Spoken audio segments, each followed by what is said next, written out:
What's up, guys? Welcome to an overlanding, camping, non-photography episode. So if you're new to the channel, my name's Brent Hall and I'm a professional photographer.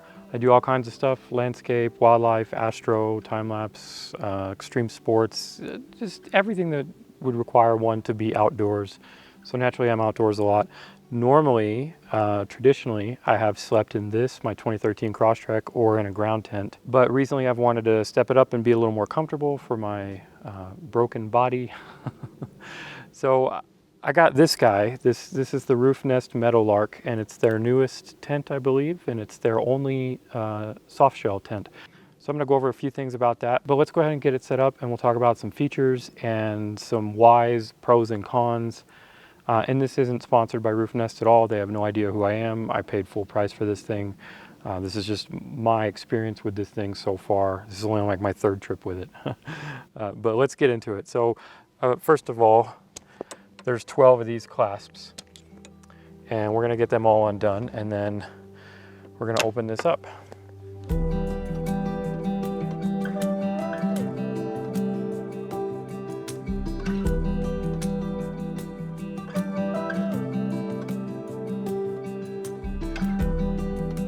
All right, so it was all set up pretty much. Just a couple little things to do on the inside. It took about 2.5 minutes for me to set up, so that's pretty good. A couple of things about the outside real quick. This thing is really light, so that's one of the biggest reasons why I got it. We'll talk more about that later, but let me just show you around real quick, outside and in, and then we'll set up the rest of the camp and talk some more about the tent and the whys and everything. So like I said, this thing is really light. It's only like 90 pounds. One of the things I love about it being a soft shell that I was worried about is traditionally a lot of soft shells didn't have a rainfly attached, but this one does, and I think it's kind of like a newer trend now, but they didn't used to, and I definitely did not want something where I had to take extra time to set up a rainfly. There's also no extra poles or anything like that. You guys saw it's just this thing raises up and down to collapse. So I really enjoy that. This is like, for me, I think this is about the fastest you could get a soft shell set up. And that was a big key factor for me. And then of course there's windows. There's windows on all sides, and then you can take this off. You've got all these latches here. You can take the rainfly off. I live in New Mexico, so you know, rain's not too much of an issue most of the time here. And there is a big skylight on top of here, and then there's the 3 windows and then the door. So that's 5 total. So it can let in a lot of light and a lot of air circulation if you need it. But let's go ahead and take a look at the inside, and I'll show you how things are going to be set up in there. Okay, so we're in the tent now. First thing, you got these guys here, which helps keep this pulled in, so when you're closing it, you know. So we just undo these real quick. Nice little clippy things, and then a little storage pouch. And then you probably noticed too the lights. So we got this nice LED strip, and you can actually pull this whole thing off, and it's just velcroed on, and you can take the strip and put it outside, which I think is pretty cool. And then you just plug in a little power pack, any kind of power pack that you have, and then it's got the controls, so you can dim it. So that's pretty nice.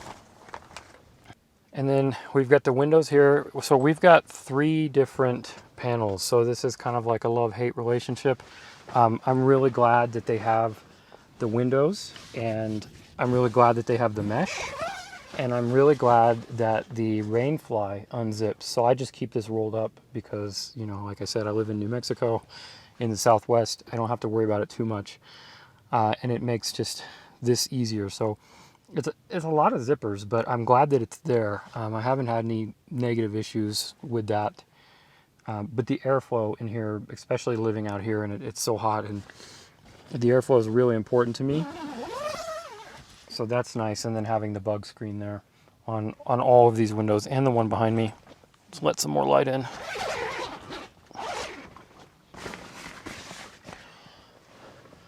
So let's talk about these real quick. So we've only got 2 pouches in here, and they are quite small. That is definitely a con. There's plenty of room in here. I think there are some attachment points. Maybe you could buy some accessories, or you could just, make up your own pretty easily. So there are a lot of attachment points everywhere here. You can probably see these. And I'm probably going to have to do that at some point, because these are enough for like your phone, maybe your keys, whatever's in your pockets, this thing, but there's not a whole lot of extra space up here. That being said, this is the smallest tent ever. So it's me and camera lady, and I'm 6'1". I can stretch out in here just barely. So if you're bigger than 6'1", you might have a little issue. Camera lady is 5'1". She's like this big. So she like does circles like a cat in here. And we can sleep together next to each other and not have too much of an issue. But if you're any greater in size for the two of you, it might be a little tight. And then for me, when I do solo trips, this thing is amazing. I can stretch out in this whole thing. So it is small. And that being said, like, I can understand maybe why they didn't put so much storage up here, but I would prefer to have some more. The next thing, let's talk about this mattress. So this came with a 1-inch topper, and then it has a 1.25 inch topper, and then a 1.25 inch non-removable thing below that has the condensation mat and all that stuff.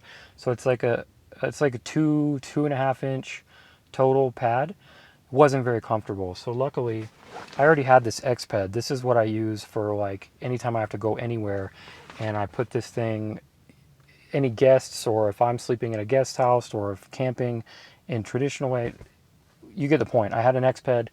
It's the best thing I've ever invested in my life.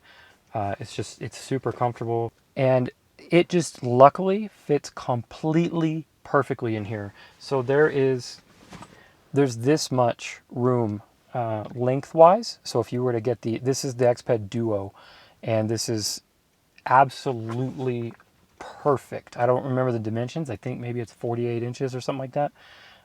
But it's perfect, and I don't mind the extra. I can slip this forward and then have storage down there in that little extra space.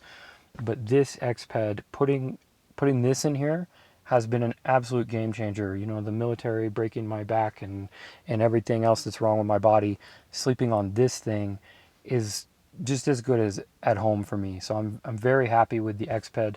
Not to mention, I can keep this in here deflated and fold it, and it still folds properly and cinches down correctly and all that. So I just took that extra mat. I took the extra mat out, and I just have that at home in storage. All right, so last thing, headroom. So this is, I'm 6'1", and if I sit up straight, I'm definitely hitting. I got one of those foldy chairs that are the pad chairs. I think they're like stadium chairs or something like that you could sit like on bleachers or whatever, and they have the back. And you can put that up in here, and I can use that to lean back. And that makes a huge difference for if you get stuck up here because it's, bad weather, or you don't want to go to sleep yet or whatever. It is a little tight, having to deal with changing clothes and all of that. But I also have a gazebo, which let's go set up everything else in camp. And I want to kind of show you a couple of the accessories with the whys and the hows for how this works for us, and some kind of important things that go along with this whole rooftop tent thing. So let's go set that stuff up real quick and reconvene once we have some tea or something.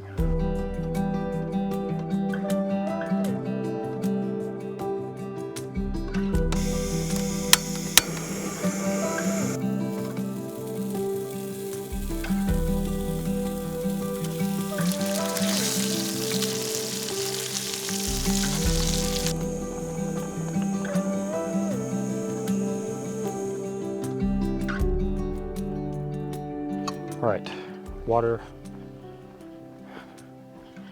Okay, so let's talk about a couple more things about this tent and why I got it and who I think it's for and a couple of the pros and cons. So my biggest thing, other than, you know, I want to get off the ground and be comfortable and not deal with setting up ground tents and all of that, other than all of that stuff, my biggest thing with this is I wanted something that was basically as small and as light as possible, because this is a 2013 Subaru Crosstrek. This is not one of the newer, fancier models. This is not a wilderness model. It has the stock aero bars on there, and I didn't want to be spending just as much as the tent on upgrading the roof rack and the bars and all of that stuff. So I wanted something that worked with just complete stock with what I had, and that roof on the Crosstrek I think can hold 180 pounds, maybe 160 to be safe, static. And the crossbars I think are rated less than that. I think that's what it is. Maybe the crossbars are rated to 160 or something like that. I don't know the exact numbers. All I know is that they're not rated for much, and the tent that I really wanted was from Roof Nest also, and it's their newish, I think it's pretty new, Condor 2.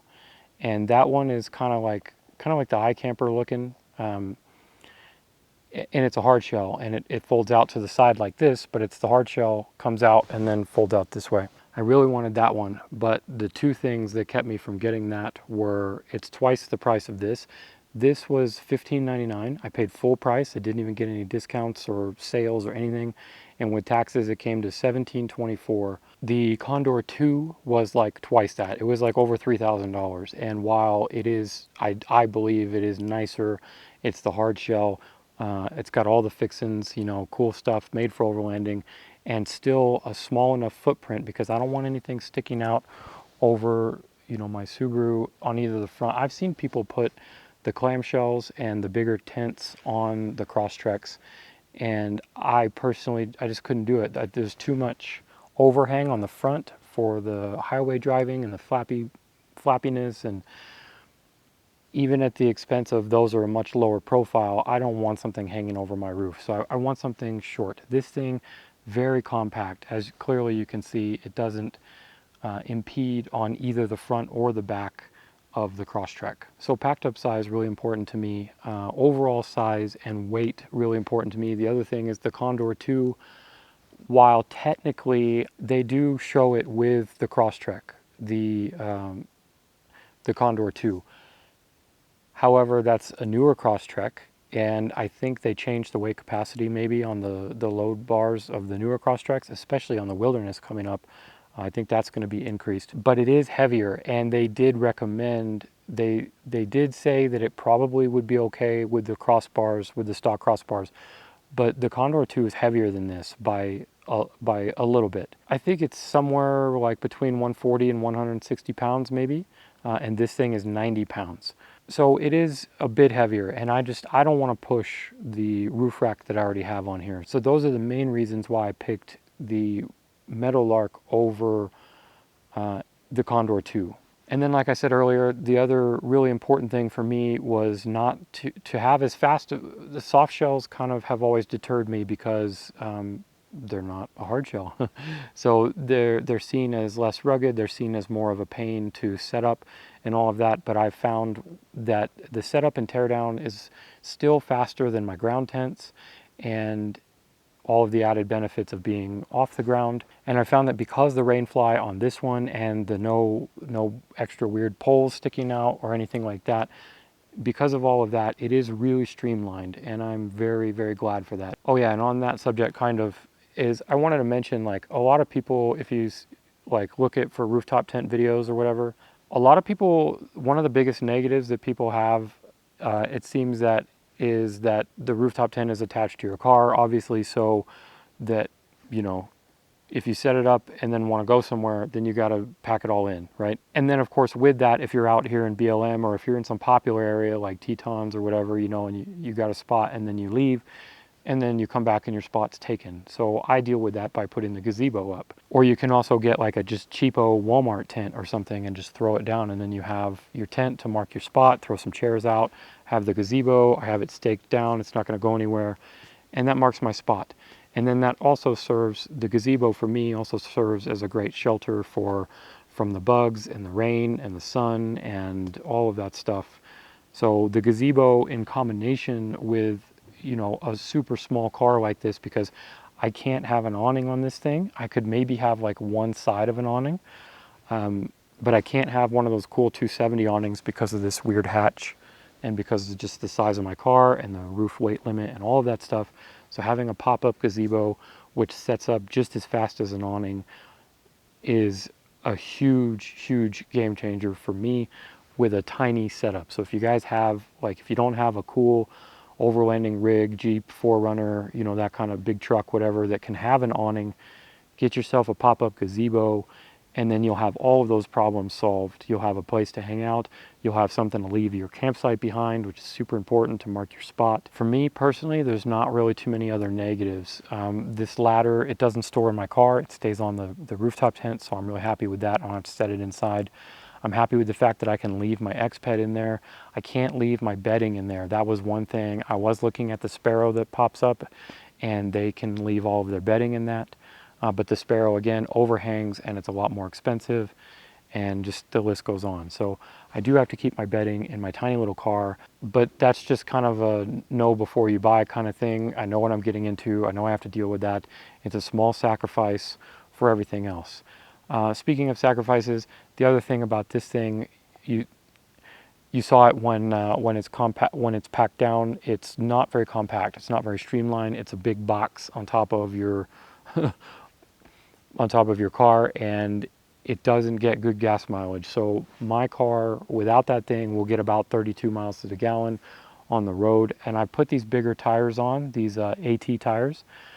They're still stock, like they still fit on the stock rims, but they're a lot bigger and heavier. And even with those, I still get 30 plus miles to the gallon when I have this thing on. I also have a roof box that I used to have for extra storage on here, but that's very aerodynamic shaped.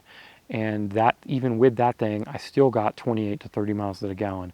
But with this rooftop tent, I get, depending on the hills and the speed and the wind and all of that stuff, I get between like 19 and 25 miles to the gallon on average. And on the highways, going 75, 80 miles an hour, I get probably closer to 20 miles a gallon. So I'm taking a big hit on that. And I realize that 20 miles a gallon is still way better than any other real like overlanding vehicle with, you know, 35s, 37s and weighs 3 times as much as my car. So I'm definitely happy about that still. But, you know, relatively speaking, I've taken a pretty big hit on gas mileage with this one. I think the Condor 2 would probably drop that a little bit or increase that a little bit. I think the way that the Condor 2 is shaped, it's shaped a little bit better than just a square box, and it has some aerodynamic grooves in it. I think maybe I could increase my mileage to maybe low 20s on average. So that's my setup, and that's how I live, that's how I roll, that's how we do things out here. So if you guys have any questions about that thing that I didn't go over, that you want to know, I haven't tested it in the rain yet because, like I said, New Mexico, I haven't been out in the rain. I have tested it in high winds, and it does, like any tent, it's a tent. It moves around a lot, it rattles, it will keep you awake. The best I could say is, you know, put some noise canceling headphones in or some earplugs or something. But as far as sturdiness goes, this thing so far has handled 30 plus mile an hour winds all night long, and it's been rock solid. I've driven well over 1,000 miles with this thing on top, on New Mexico freeways, going 75, 80, crosswinds, headwinds, all of that. It's been very secure overall. The tent cover that goes on that covers it is so far has been great. It has rained on me while I've been driving with the tent, and there's been no leaking issues or anything like that, and the weatherproofing of that has held up really well. So we'll see how that does over time, but so far I'm really satisfied with that aspect of it. Since it's a soft shell, you know, that is a concern of mine, how long this shell is going to hold up, but I'm pretty sure you can order new shells if you have to. I really think that for the money, and because of the money, because of the price, this is probably, in my opinion, the best small car rooftop tent out there. As a small car owner, I'm very happy with this tent so far. It's been very comfortable, especially with that X-Ped, and the setup time, takedown time, all huge for me. other than the couple of negatives about the lack of storage compartment netty things inside.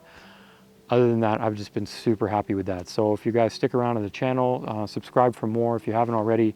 I really appreciate that you're sticking around this far. I'm always out and about doing cool things with photography and the overlanding and the outdoors. So if you want to learn photography or just come with me on my adventures, then hit that subscribe button. We are just about to 100,000. I think a couple more weeks should do it. And that's it. It's dinner time. Thanks for watching. I'll see you in the next one. If I get any cool pictures from tonight or tomorrow, here they are.